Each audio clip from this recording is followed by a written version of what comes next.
नमस्कार। प्रस्तुत है आज का चिंतन। भारतीय धर्म की मान्यताओं के अनुसार देव मंदिरों की स्थापना को एक बहुत बड़ा पुण्य माना गया है। कारण यह है कि देव मंदिरों में प्रवेश करने से ही नहीं, उनके दर्शन मात्र से आस्तिक मस्तिष्कों में धर्म भावना का विकास होता है। जिन लोगों के जीवन में नियमित पूजा उपासना का स्थान नहीं है, वे भी देव मंदिर में जाने का अवसर आने पर भगवान का स्मरण करते हैं, उन्हें मस्तक झुकाते हैं। इस प्रकार इस बहाने उन्हें उपासना का थोड़ा बहुत अवसर मिलता है। साधारण जनता का आकर्षण सदा दृश्य वस्तुओं पर केंद्रित रहता है। बुद्धिजीवी और सुविकसित दार्शनिक अभिरुचि के व्यक्ति बहुत थोड़े होते हैं।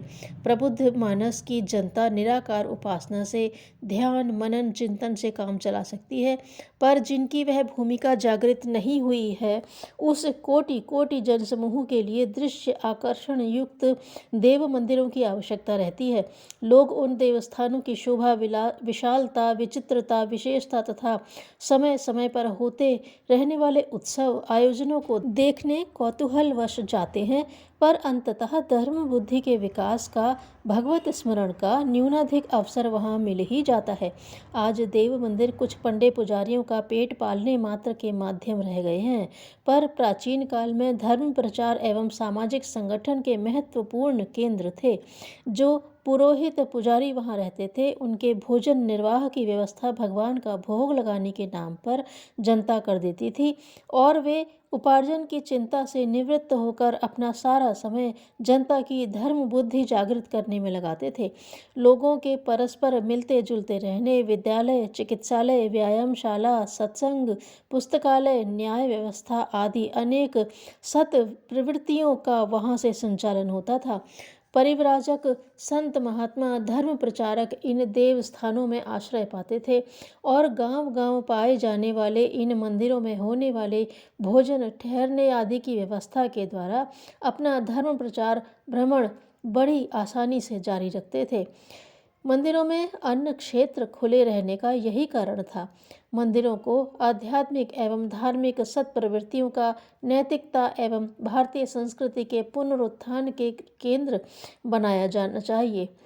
इतनी विशाल इमारतों में अनेक लोकोपयोगी प्रवृत्तियों का संचालन बड़ी आसानी से हो सकता है। भगवान का भोग जो यहाँ लगता है, उससे कई लोक सेवी अपना निर्वाह करके सारा समय रचनात्मक कार्यों में लगा सकते हैं, और समाज को सुसंगठित करके प्राचीन काल के ऋषि युग का दृश्य उपस्थित कर सकते हैं। बड़ी बड़ी जायदादें जो मंदिरों से लगी हुई हैं, या जो दैनिक चढ़ावा वहाँ आता है, उस प्रचुर धन का उपयोग यदि मुरझाए हुए हिंदू धर्म को सींचने में किया जाने लगे, तो वह पुनः हरा भरा हो सकता है, सुगंधित पुष्पों और मधुर फलों से लद सकता है। उसकी छाया में भारत ही नहीं, सारा संसार सुख शांति प्राप्त कर सकता है। नव जागरण और पुनर्निर्माण के इस युग में हमें अपने महत्वपूर्ण प्रेरणा केंद्र देवालयों की ओर समुचित ध्यान देना होगा। उपेक्षा करने से तो यह धर्म शक्ति व्यर्थ ही नहीं जाएगी, अनैतिकता और दुष्प्रवृत्तियों का केंद्र भी बनती चली जाएगी। नींव जमाकर उसके ऊपर महल खड़े किए जाते हैं। भारतीय संस्कृति की नींव इन देव मंदिरों से प्रारंभ होती है। किसी तंत्र के संचालन के लिए उसका कोई केंद्र बिंदु स्थापित करना जरूरी है।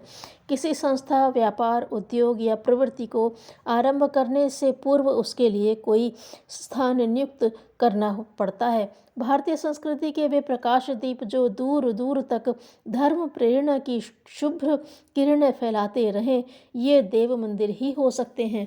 भगवान को साक्षी रखकर दुष्प्रवृत्तियों से बचाने और सन्मार्ग को अपनाने की प्रेरणा धर्म सेवी पुरोहितों के लिए ही नहीं, उन धर्म संस्थानों से संबंध रखने वालों सामान्य जन समाज के लिए भी पथ प्रदर्शक होती है।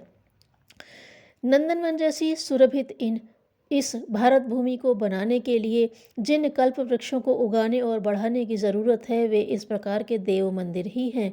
यदि यह व्यवस्था ठीक प्रकार चलने लगे, मंदिरों में पूजा करने वाले अपने नित्य नियमित साधना क्रम के अतिरिक्त धर्म प्रचार करने एवं धर्म प्रवृत्तियों के संचालन की जिम्मेदारी का अनुभव करें और उसकी पूर्ति के लिए प्राणपण से जुटे रहें, तो हमें उस संख्या से भी तिगुनी संख्या में धर्म सेवक मिल सकते हैं।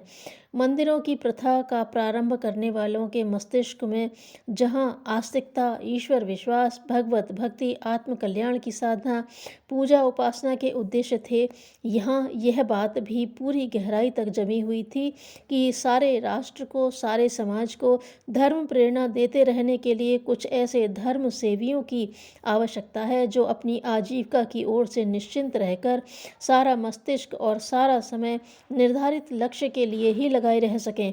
भगवान को उत्तम पौष्टिक भोजन का नित्य भोग लगाने के पीछे भी यही प्रवृत्ति काम करती है, ताकि पूजा करने वाले धर्म सेवी लोग अपनी सहज त्याग बुद्धि के कारण रूखा सूखा खाकर अपनी कीमती शरीर को ही क्षीण न करने लगें।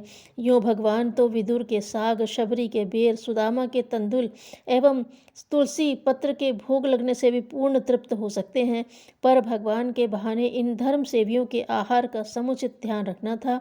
इसलिए दूध, घी, शक्कर, उत्तम शाक आदि की व्यवस्था भोग में करनी आवश्यक समझी गई। आज हमारे सामाजिक और व्यक्तिगत जीवन में सर्वत्र दुर्व्यवस्था व्यापक रूप में फैल गई है। उसका प्रभाव देव मंदिरों पर भी हुआ है। आज पुजारी लोग केवल यह कोशिश करते हैं कि उन्हें जनता से अधिक पैसे प्राप्त होते रहें। इसके लिए वे अन्य मंदिरों की प्रतिमाओं की अपेक्षा अपने मंदिर की मूर्ति को अधिक चमत्कारी बताते रहते हैं। जो भक्त इस मूर्ति को जितना अधिक भोग, प्रसाद, वस्त्र, आभूषण चढ़ाएगा, उसे उतनी ही दैवी कृपा प्राप्त होगी। इसी बात पर पूरा जोर दिया जाता है ताकि पूजा करने वालों के आर्थिक स्वार्थों की पुष्टि होती रहे। वे लोग धर्म सेवा के अपने मूलभूत कर्तव्य को एक प्रकार से त्याग बैठे हैं और उसके लिए जोर देने वालों को अपना अपमान करने वाले बताते हैं। नौकरी पूरी मिले और ड्यूटी जरा सी भी ना करनी पड़े तो कर्मचारी में अनेक खुरापातें और अनैतिकताएं पैदा होना स्वाभाविक है। मंदिरों में आए दिन जिन भ्रष्टाचारों की खबरें आती रहती हैं, उनसे जनता में अश्रद्धा भी बढ़ती है।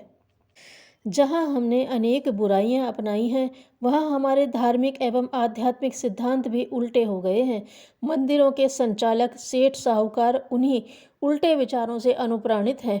उन्हें रोज ही धर्मोपदेश देने वाले संत महंत भी ऐसी ही शिक्षा देते हैं, जिससे उनकी दक्षिणा, सुविधा, आर्थिक उन्नति सुरक्षित रहे एवं लोक सेवा जैसे किसी झंझट में न पड़ना पड़े। दोनों की जोड़ी एक अंधा एक कोढ़ी की उक्ति चरितार्थ कर देती है। यह खांचा इतना फिट बैठ जाता है कि वर्तमान मंदिरों में से कुछ विचारशील पुजारियों एवं विवेकवान मंदिर संचालकों के अतिरिक्त इस दिशा में कोई बड़ा परिवर्तन करने की आशा नहीं की जा सकती। जहाँ संभव हो वहाँ वर्तमान पुजारियों को धर्म प्रवृत्तियों में लगाने की अथवा उनके स्थान पर धर्म सेवकों को नियुक्त करने का प्रयत्न करना चाहिए। धर्म के नाम पर आज जो धोखाधड़ी चारों ओर फैली हुई है, उससे जनता के विश्वास की नींव हिलने लगी है और इस ओर उपेक्षा की दृष्टि से देखा जाना आरंभ हो गया है। पर अभी वह बुराई इस हद तक बढ़ी नहीं है कि धर्म को अनावश्यक एवं घृणा की दृष्टि से देखा जाए। वैसी स्थिति उत्पन्न होने से पूर्व ही यदि संभल जाया जाए तो धर्म और मंदिरों की प्रतिष्ठा बनी रहेगी। यदि इस ओर विचारवान लोगों का ध्यान न गया और आज जो दुर्व्यवस्था चल रही है वही चलती रही, तो न केवल राष्ट्र की एक महत्वपूर्ण प्रवृत्ति का दुर्व्यय ही होगा, वरन उस बुराई की प्रतिक्रिया के फलस्वरूप लोग पथभ्रष्ट होंगे। साथ ही धर्म की उपयोगिता तक संदेहास्पद बन जाएगी। इस दिशा में सुधार न करने की हमारी उपेक्षा नास्तिकवाद को तीव्र गति से फैलाने का खुला आमंत्रण देगी। भारतवर्ष के धर्मतंत्र का प्रमुख आधार यह देव मंदिर हैं। इनके द्वारा जनता की वही सेवा होनी चाहिए जो इनकी स्थापना का मूल उद्देश्य है। बड़प्पन दुख देने में नहीं, दुख दूर करने में है। धन्यवाद।